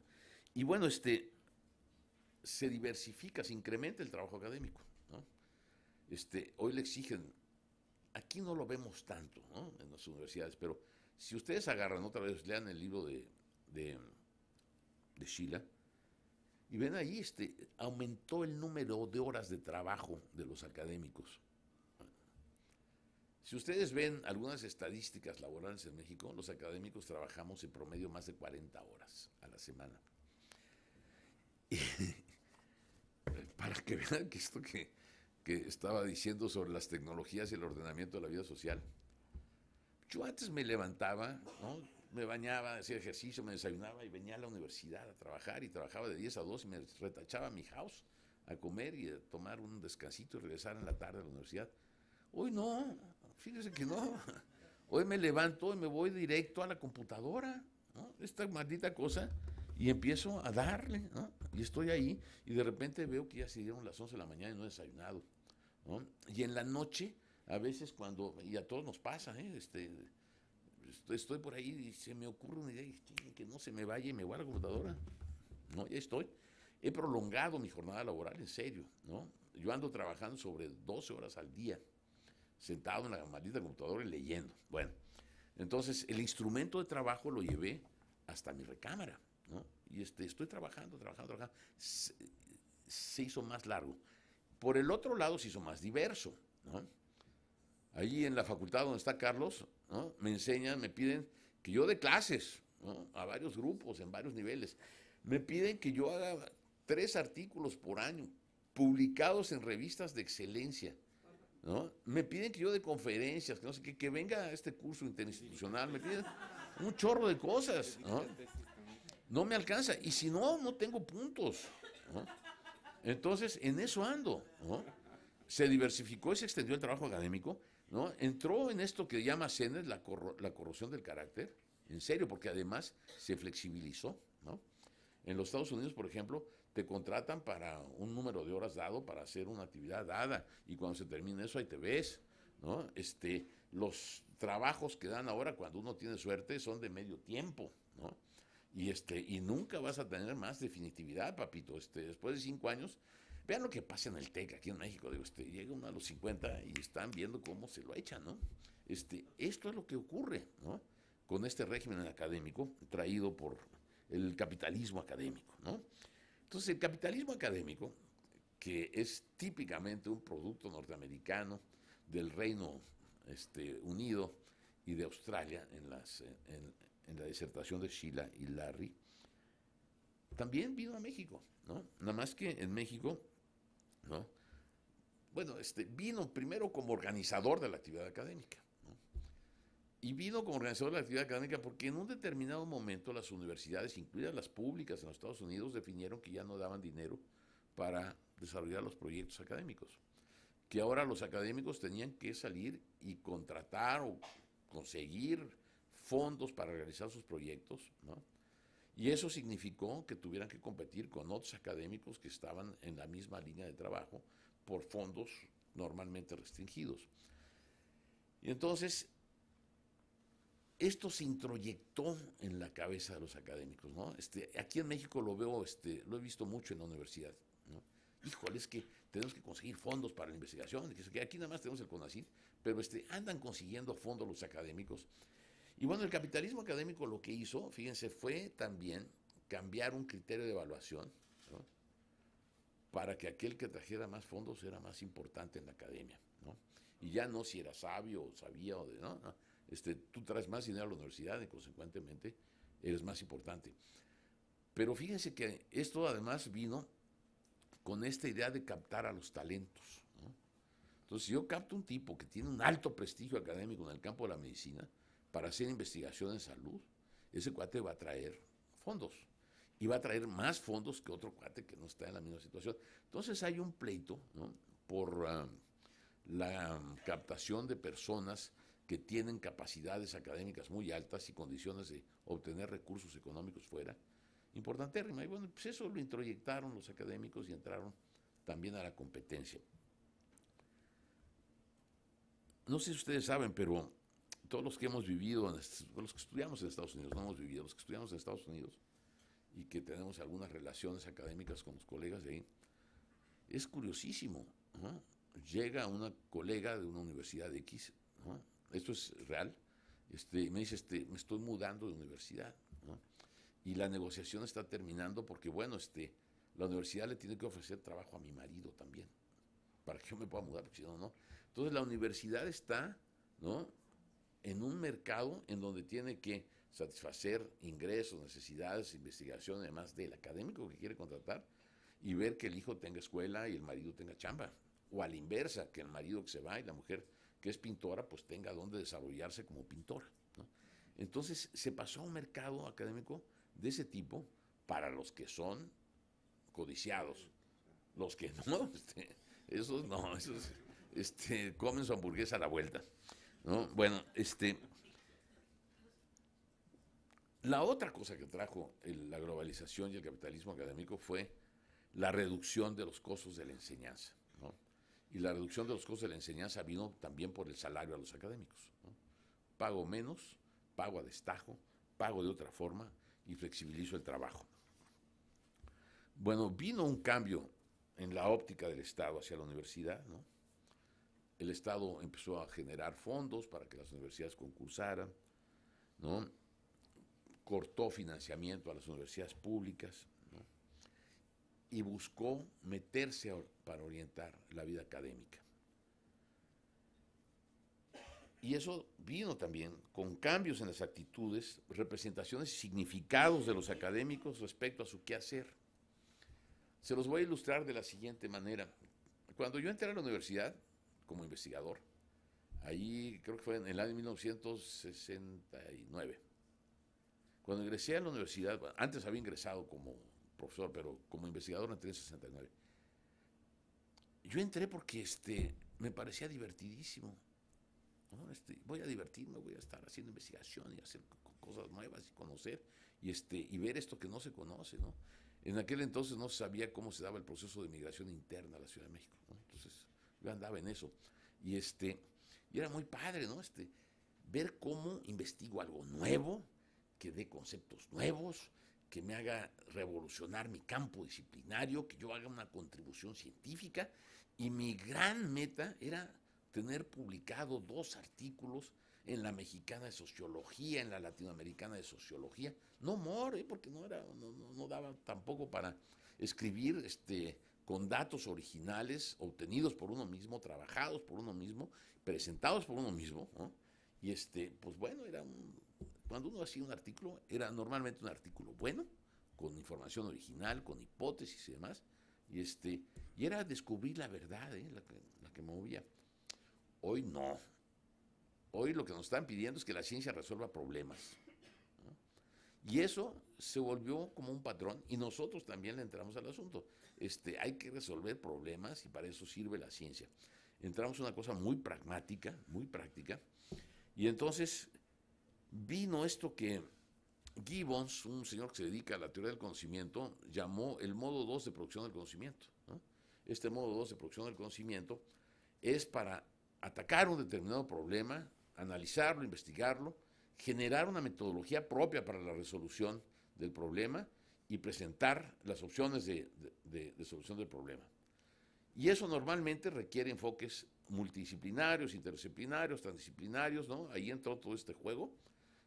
Se hacen equipos de trabajo y una vez que se tienen las conclusiones, los equipos se deshacen, ¿no? Es una cosa muy flexible. Y ese modo de producción 2, tan pragmático, pues puede coexistir con el modo de producción 1, que es el académico, en donde hay reglas para hacer el trabajo científico, reglas para publicar el trabajo científico, reglas para, ¿no?, premiar el trabajo científico, ¿no? Uno es desregulado y el otro es absolutamente regulado. Pero bueno, en el modo de producción 1, el nuestro, se produce ciencia básica y lo que sí se sabe es que ninguna ciencia aplicada puede existir sin ciencia básica. Bueno, se empezaron a hacer desde las universidades contratos con empresas, ¿no? Y también se empezaron a crear patentes. Las universidades inclusive empezaron a ser rangueadas por el número de patentes que tienen. Aquí en esta universidad están preocupadísimos, ¿no? La Dirección General de Evaluación Institucional, ahí donde está Dórica, pues, ¿qué onda? Digo, no hay patentes, ¿no? En México no se sacan patentes, se sacan muy poquitas patentes y eso no nos da chance de andar en el mundo internacional. Bueno, las patentes se volvieron una cosa importante, la organización con un espíritu empresarial, ¿no? Y eso todo fue apoyado por los académicos. Nosotros entramos a las reglas del juego. Y finalmente, la última cosa que la globalización le pegó a la universidad está en la elevación de cuotas y créditos para estudiar, ¿no?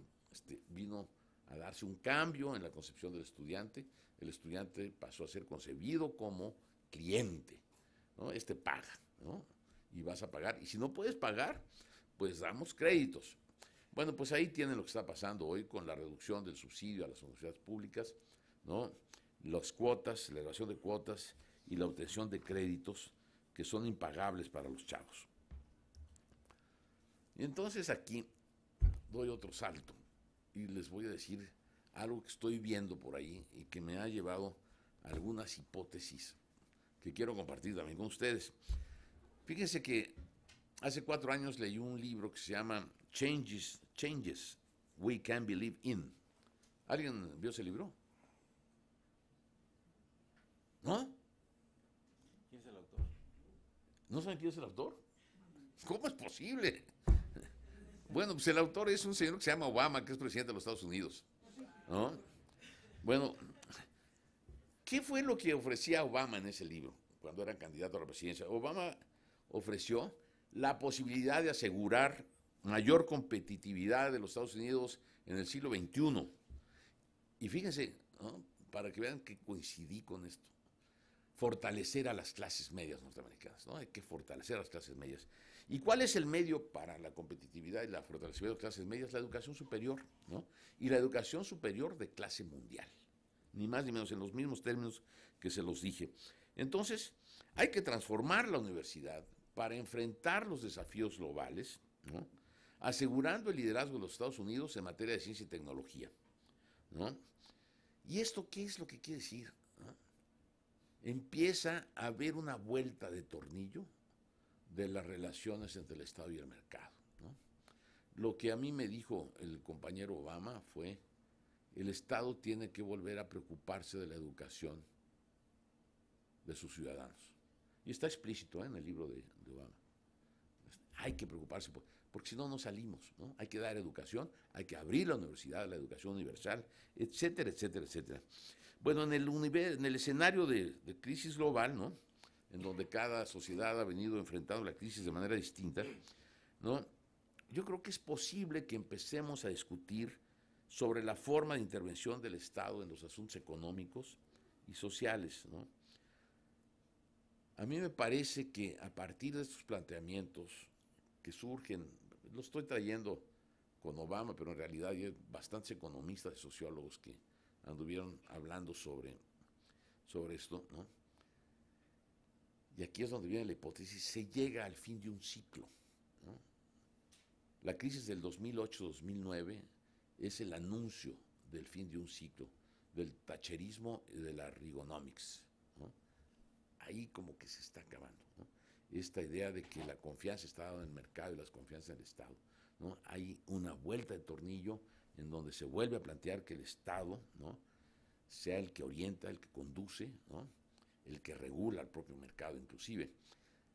Pero más que eso, hay un artículo de un señor Michelis, que está en una revista, Estudios Sociológicos del Colegio de México, en que hace una revisión del concepto del Estado en Marx, trayéndolo hasta la fecha, en donde dice, el Estado hoy volverá a tomar, ¿no?, las riendas del proceso de desarrollo, pero garantizando la apertura de nuevos nichos a la expansión del capital. Y donde él ve que hay nuevos nichos de expansión del capital a los que puede orientar el Estado son en dos áreas, el área de la salud y el área de la educación superior. Laureate International Universities, ¿no? Bueno, y estando en esta situación de crisis global, pues de repente en el 2010 surge ya con mucho, de manera muy clara, los movimientos estudiantiles internacionales, el movimiento estudiantil internacional en Europa, ¿no? Por ahí en un artículo de Linda Suárez en Campus me informó que había habido 67 ciudades en Europa en donde había habido manifestaciones estudiantiles. Se ha regado por toda Europa, pero caramba, ¿no? Llega a América Latina con Chile y la cosa chilena está, ustedes la están siguiendo en la prensa, está fuertísima. Chile es el país en donde el neoliberalismo fue más puro en América Latina, ¿no? Es un modelo neoliberal aplicado a los países en desarrollo de una manera más ortodoxa, para decirlo de alguna manera, ¿no? Y es ahí donde reventó tan feo, ¿no? Y se acordarán del chiquito este que lloraba y decía, yo me inscribí para estudiar psicología, ¿no? Y al tercer año me tuve que ir porque ya no aguantaba yo la deuda y me quedé con una deuda 3 veces mayor por los intereses de la que pedí, del crédito que me dieron y no lo puedo pagar porque el dinero que me pagan no me alcanza. Y los ingleses fueron muy claros, yo no quiero endeudar mi futuro, ¿no? Tener que pagar dinero al final de mis estudios cuando empiezo a trabajar, pues fíjese que cuando empiezo a trabajar he tenido novia, me quiero casar, quiero tener hijos, necesito poner un departamentito donde vivir con mi chava o con mi chavo, ¿no? Bla, bla, bla, bla. Es un momento del ciclo vital en que se necesitan ciertos recursos, porque si no, uno no la puede hacer. Y por eso que hoy vemos que la familia se ha transformado, que los chicos se quedan hasta los 30 años en casa de los papás y traen a vivir a la chava ahí con él, bla, bla, bla, ¿no? Todo esto ha sido este maldito sistema perverso, ¿no? Y entonces, pues, ¿cómo no nos oponemos al proyecto de Bolonia, ¿no? Los movimientos estudiantiles ahí están, ¿no? Yo creo que va a dar un cambio, ya en serio, va a dar un cambio en la correlación de fuerzas entre el mercado y el Estado, y eso va a modificar tendencias, perfiles, muchas tensiones se han venido acumulando durante muchos años. Y ahí voy. ¿Qué pasó en la universidad pública, en el escenario global? La universidad pública en México, ¿no? Bueno, yo lo primero que diría, ustedes seguramente leyeron el texto de Laura Ibarra, lean otro textito que anda por ahí también de Linda, que se llama Neoliberalismo y Educación Superior, ¿no? Sí, que está en Campus. Métanse a la página del CES y busquen ahí Suárez y por ahí va a sacar una que me parece que... Están las lecturas para hoy. Ah, están las lecturas para... Ah, qué bueno. Luego se me olvida. Bueno, sí creo que el capitalismo académico ha tenido algún efecto en la Universidad Pública de México, ¿no? En un libro que se llama La Universidad Necesaria, escrito por don Pablo González Casanova, ¿no?, don Pablo indica cómo los organismos internacionales, ¿no?, y representantes del poder público en México han sido agentes internacionales de un peso definitivo para impulsar la privatización de la educación superior en México. La matrícula en licenciatura y en los posgrados. Ustedes saben que un 40% de la matrícula de posgrados en el país es privado. Es brutal, ¿eh? 2 de cada 5. Bueno, ha habido una privatización de la educación superior, ¿no? Y entonces, ¿eso qué significó? Que colocó la lógica del mercado, ¿no?, en el ámbito educativo, ¿no?, y colocó su racionalidad, la racionalidad del mercado en el ámbito educativo, que es la competencia, ¿no? Y eso se colocó la competencia dentro del sistema de educación superior entre las universidades, tanto públicas como privadas, entre las públicas y las privadas, entre las públicas y las públicas, entre las privadas y las privadas, ¿no? Eso nos trajo este régimen. Bueno, nos ajustamos a la lógica del mercado, ¿no? Nos ajustamos a la evaluación del trabajo académico como nos las hacen, al pago por méritos. Dejamos que se instaurara la república de los indicadores en la política educativa, ¿no? ¿Ustedes saben cómo miden el desarrollo de las universidades en el país? No solo como lo mide Ordorica, también así, no por el número de artículos científicos que producen, sí, eso es importantérrimo. Si ustedes ven lo que me presentan a mí cada año en las reuniones de la Asociación Nacional de Universidades e Instituciones de Educación Superior Pública,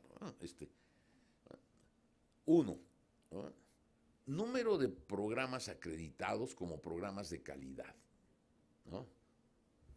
2, y este es el indicador clave, número de estudiantes atendidos por los programas de calidad, certificados por mí como programas de calidad. 3, número de miembros del Sistema Nacional de Investigadores, que eso es un indicador de calidad sensacional.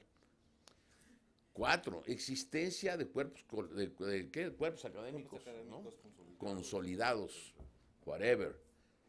5, número de profesores PROMEP, que tienen perfil PROMEP, ¿no?, del programa de mejoramiento del profesorado, ¿no? 6, procesos de gestión.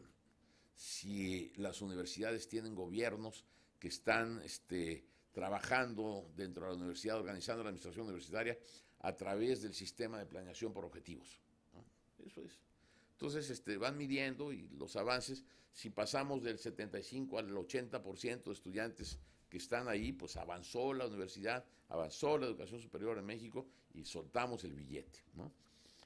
Entonces, eso es, se introdujo una lógica de mercado, ¿no? Y esto de los indicadores, y ha venido a generar una nueva cultura también en los académicos, ¿no? Yo diría que una de las cosas que nos ha traído a los académicos es que nos preocupamos más por ganar puntitos que por resolver los problemas sustantivos de la academia y de la ciencia, ¿no? Porque así nos traen, digo, no hay de otra. Si en el SNI le piden a los investigadores que se pinten de verde el pelo, se lo van a pintar, no tengo duda, ¿no? El año que viene no te recibo tus documentos si no vienes peinado así como el compañero de Parribita, así, ¿no? Y ahí van y todos le van a atorar, ¿no? Entonces nos ha influido en la cultura, ¿no? Y a pesar de que hemos mantenido una comunidad científica, porque sí la hemos mantenido, ¿no?, seguimos teniendo una posición subordinada en materia científica y tecnológica con los países avanzados. Eso no cambió.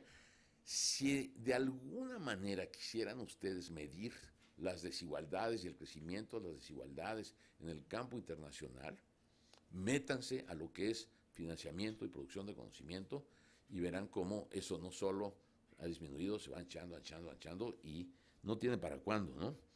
Y bueno, la otra cosa en la que nos influyó fue en el desarrollo de los aparatos de gestión, ¿no?, y en el cambio de los gobiernos universitarios.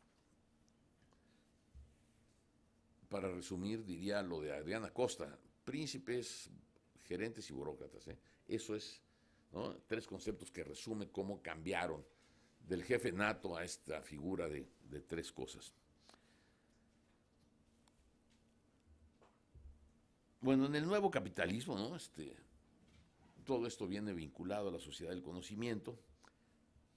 La universidad viene vinculada a la sociedad del conocimiento. Al azar, fíjense lo que les voy a decir, al azar. Agarren alguno de los documentos de la NUYES, cualquiera, ¿no?, el de la educación superior consolidada, no sé, los 2 o 3 últimos, ¿no? Todo el rollo inicial es la universidad y la sociedad del conocimiento. La universidad sirve para llegar a la sociedad del conocimiento. Bueno, eso realmente lo traen los que hacen la cosa de la política de educación superior en la cabezota, ¿no? El nuevo capitalismo nos vinculó con la sociedad del conocimiento y la universidad tiene que ir por ahí, ¿no? Pero también se mercantilizó la educación superior, ¿no? Se le despojó de su carácter social, a mi modo de ver. Y un efecto que tuvo, que a mí me parece trágico, es que orientó a los estudiantes de altos recursos económicos hacia las universidades privadas, ¿no? A lo que la huelga del 99 también contribuyó, la verdad. Yo escribí por ahí un artículo que se llamaba La fuga de las élites. Pues la gente que tenía dinero se fue al ITAM, se fue a la Ibero, se fue, ¿no?, a la Salle, en fin, a todas esas universidades, ¿no? Y entonces empezó a darse, ¿no?, una segmentación de los estudiantes en el país, ¿no? Los que son de clase media que no pudieron pagar se fueron a universidades particulares de bajo costo o se endeudaron con becas crédito o les dieron becas crédito como en el ITESM, ¿no? Y después la pagan trabajando para la institución o cuando empiezan a trabajar en dinero contante y sonante, ¿no? Pero entonces nos dejaron con una segmentación del sector estudiantil muy grande, ¿no? Estos estudiantes que están en las universidades particulares de élite, los estudiantes que vienen a las universidades públicas. Yo no diría que las universidades públicas están recibiendo estrictamente jóvenes de las clases bajas, ¿no? Pero sí que hay una buena representación de los sectores populares, ¿no?, de ingresos bajos en las universidades públicas. Y bueno, hay además todo un sistema de becas públicas para los estudiantes, ¿no? Pero bueno, el dinero nos segmentó, se crearon distinciones por dinero, y a los académicos también nos distinguieron por dinero, ¿no? Yo les puedo decir, mi hijo es doctor en filosofía, es profesor de tiempo completo en la Facultad de Filosofía y Letras, es un chico creativo, está produciendo bien, pero le pagan 5 veces menos que a mí, ¿eh? Así. Nada más para que tengan una idea de las diferencias que hay, ¿no?, aquí adentro. Entre nosotros y otros hay unas diferencias brutales, y no les digo las diferencias que hay con el sector público, ¿no? En fin, en México, a mi modo de ver, hubo un implante particular del capitalismo académico. Y eso, a mi modo de ver, estuvo muy vinculado a este fraccionamiento del financiamiento público entre financiamiento ordinario y financiamiento extraordinario, ¿no?, en donde el financiamiento extraordinario se ha venido fragmentando cada vez más, ¿no?, en programas y programas y programas. Había 12, luego pasaron a 14, y ahora entiendo que hay 16 programas, todos con fondos para que las universidades concursen por fondos. Y revisen el execum de Ordorica, con un trabajito que va a sacar Mendoza ahí, Javier Mendoza, porque lo que yo descubrí con datos ya de hace unos años es que los fondos extraordinarios también se reparten de la misma manera, siempre con la misma lógica. Al que le toca el 2% en este año, le toca el 2% el año siguiente. Así andan las cosas, ¿no? Entonces hay concurso, es verdaderamente simulación, ¿eh? El mercado académico en este país es metafórico, diría mi amigo Ordorica. Bueno, ¿en dónde andamos y hacia dónde vamos, no? En el escenario mundial, ¿no?, la necesidad de crecer económicamente y reordenar la sociedad, ¿no? ¿Y qué papel van a jugar las universidades? Fíjense que yo de repente cuando veo la universidad pública mexicana y lo que queremos hacer con ella y transformarla y mejorarla y comunicarla en redes y que haya un nuevo régimen jurídico para las universidades, bla, bla, bla, bla, bla, ¿no? Digo, y bueno, ¿en qué escenario me muevo? Este es el escenario en el que me estoy moviendo, ¿eh? Fíjense, en el mundo hubo un crecimiento de la población estudiantil enorme. En 1960 eran 13.7 millones de estudiantes universitarios en el mundo. Es cálculo de la Asociación Internacional de Universidades, no es mío. En el año 2007 estábamos en 153 millones de estudiantes, ¿no? Había crecido 11 veces la población de estudiantes en el mundo. Bueno, en México, sí, la población estudiantil ha crecido, ¿no? llegamos a 3 millones en el año 2010, aproximadamente, con cálculos. En fin, tenemos un 30% de cobertura en el país. Y eso es muy poco, ¿no? Quiere decir que 7 de cada 10 cuates entre 18 y 23 años no están estudiando. Y no son los ninis, nada que ver con los ninis. Simplemente no pudieron, salieron antes de la universidad, de la preparatoria, no tienen lana para estudiar. Y hay muchos que llegan a la universidad y luego se van. Entonces, estamos muy lejos en materia de cobertura de los países desarrollados. Hay países desarrollados con 60, 70, 80% de cobertura. Y lo que más me duele es que estamos muy lejos, ¿no?, de países como Argentina y Uruguay. Ellos andan en 66% de cobertura. Nosotros, si nos va bien, fíjense, lo que planteó el doctor Narro a la Núñez es que, ya bueno, al gobierno, es que lleguemos al 50% en el año 2020. Bueno, en materia de producción de conocimiento y formación de personas con capacidad de producirlo, ¿no?, esto está concentrado en un pequeñísimo grupo de países, ¿no? Estados Unidos, Inglaterra, Canadá, Australia, Nueva Zelanda, algunos países de Europa Occidental. En este conjunto de países se producen 4 de cada 5 artículos registrados en las revistas científicas, el 80%. Y también tienen el 80% de los estudiantes internacionales. Estos países tienen 99 de las 100 primeras universidades en el ranking de Shanghái. Es una verdadera concentración. Todos los países latinoamericanos juntos no alcanzamos el 3% de la producción científica ni el 3% de los estudiantes internacionales, ¿no? Y tenemos 10 universidades entre las 500 que están en el ranking de Shanghái, ¿no? Y les digo, nos andamos peleando con San Pablo, pues, ¿para qué me peleo con Harvard, no?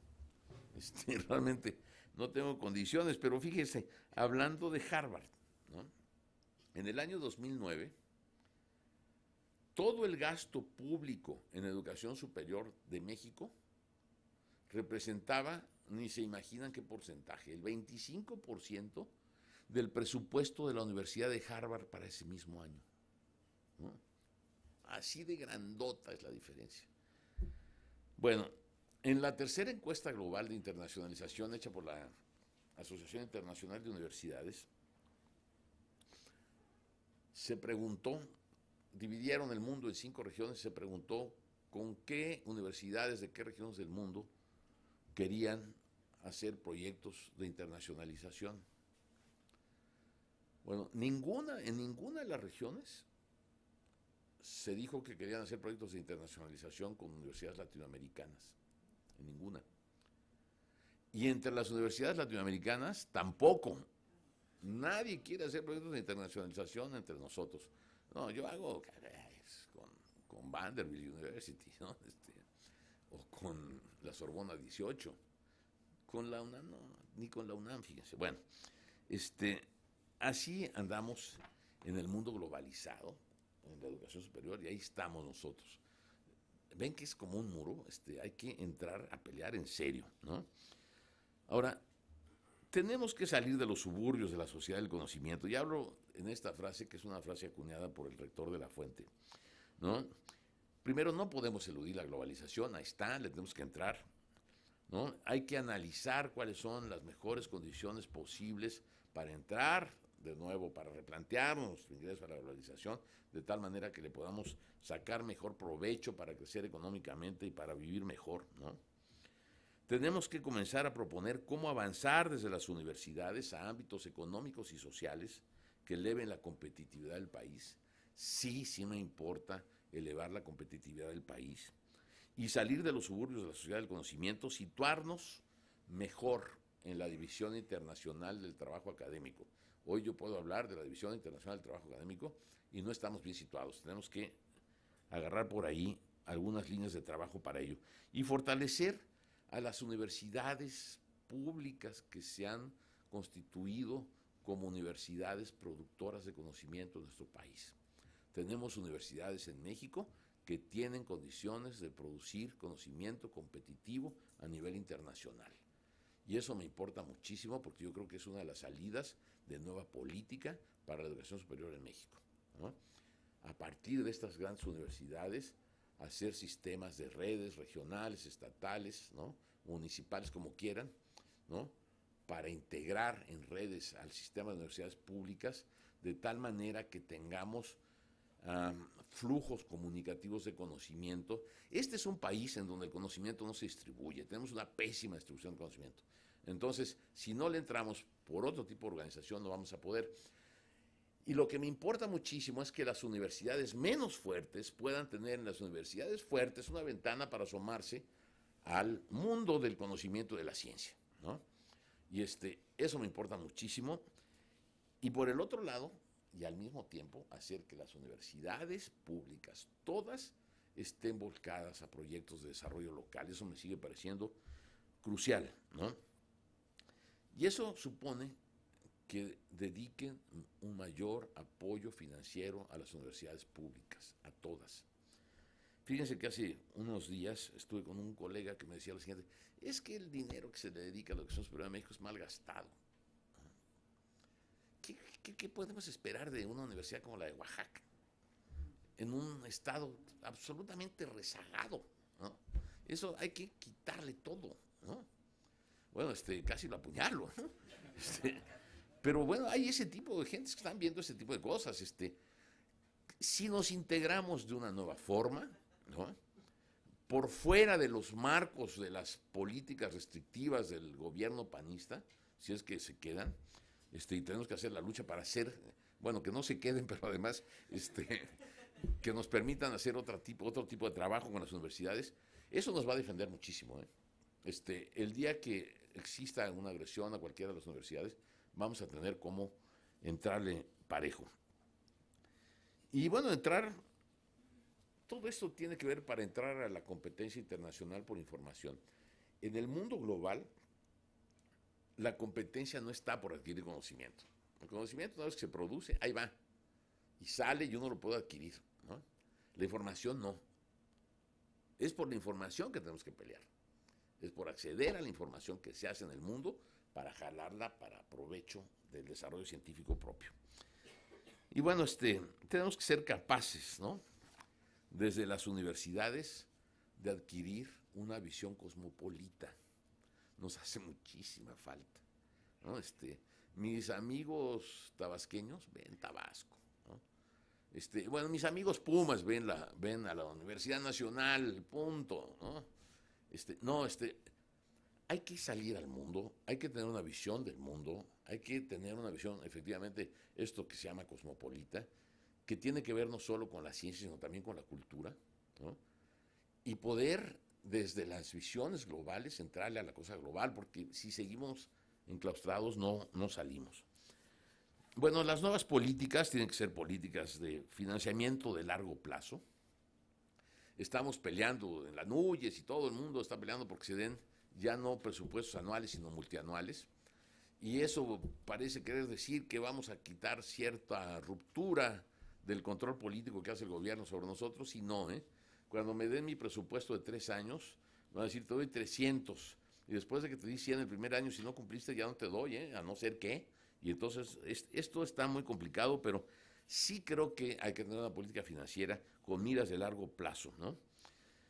Tenemos que involucrar a las universidades en la construcción de un nuevo modelo de desarrollo nacional que produzca el crecimiento económico. Miren, la UNAM nos ha dado un ejemplo bien importante, ¿no? Se presentó un proyecto de reforma al sistema energético, se presentó un proyecto de reforma al sistema de seguridad nacional, se presentó un proyecto de reforma de la economía mexicana, ¿no? Con un énfasis muy fuerte en la cosa fiscal, ¿no? En la reforma fiscal, pero también en la educación, en los jóvenes y demás, ¿no? Este tipo de cosas hay que hacerlas, ¿no? Transformar al mismo tiempo a la universidad como agente de desarrollo local y hacer que la universidad cumpla con su papel de transmisora de valores y símbolos que apoyen las transformaciones, producir ciudadanía a la altura de los tiempos, ¿no? Yo diría que hay que estimular la participación de las universidades a escala internacional. Algo que no he tocado y que me importa muchísimo, fíjense que lo dejé aquí en un puntito, reforzar los posgrados, ¿no? para elevar su calidad y su matrícula y la obtención de grados.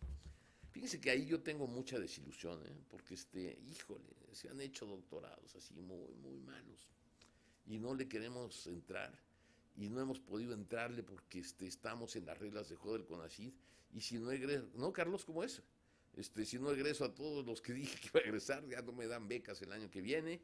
Es un lío, entonces estamos produciendo como maquiladores para que no nos quiten los apoyos para los chavos. Y lo peor, los chavos se están quedando como becarios porque no tienen chamba, ¿no? Y entonces andamos en un problema gigante con los posgrados, ¿no? Tenemos que hacer doctorados en serio, ¿no? Bueno, si no tenemos una base social, ¿no? De gentes que sean capaces de producir ciencia, pues no le vamos a poder entrar, ¿no? a la expansión de la sociedad del conocimiento. Y en todo esto yo creo que la conducción del Estado va a tener que adquirir una nueva forma, una nueva dimensión, ¿no? Y ahí acabo. Las universidades están detrás de la globalización de la sociedad del conocimiento. Yo, si me dicen que estoy haciendo un salto mortal, les digo que sí, pero me lo creo. Combinar distintas esferas de la realidad en un proceso de cambio que movilice a distintos sectores, actores de la vida nacional. Y bueno, pues aprovechar el momento histórico, ¿no? Para no quedarnos en el patio trasero de la sociedad del conocimiento. Y yo creo que esos son fines, a lo mejor hasta morales si quieren, pero yo creo que hay que tenerlos. Bueno, pues aquí me voy a parar un poquito. Híjole, hablé muchísimo. Llegué tarde, hablé muchísimo. Y pues si quieren, ¿qué hacemos? Hacemos un receso, ¿no? Hacemos un receso. Unos 10, 15 minutos y... Pues si son 10, 15, luego se van a ir, ya se están durmiendo. Bueno, es que si no están cansados. Y tú también. Yo no. 10 minutos. 10 minutos, ¿no? Para platicar tantito. 10 minutos. Sí.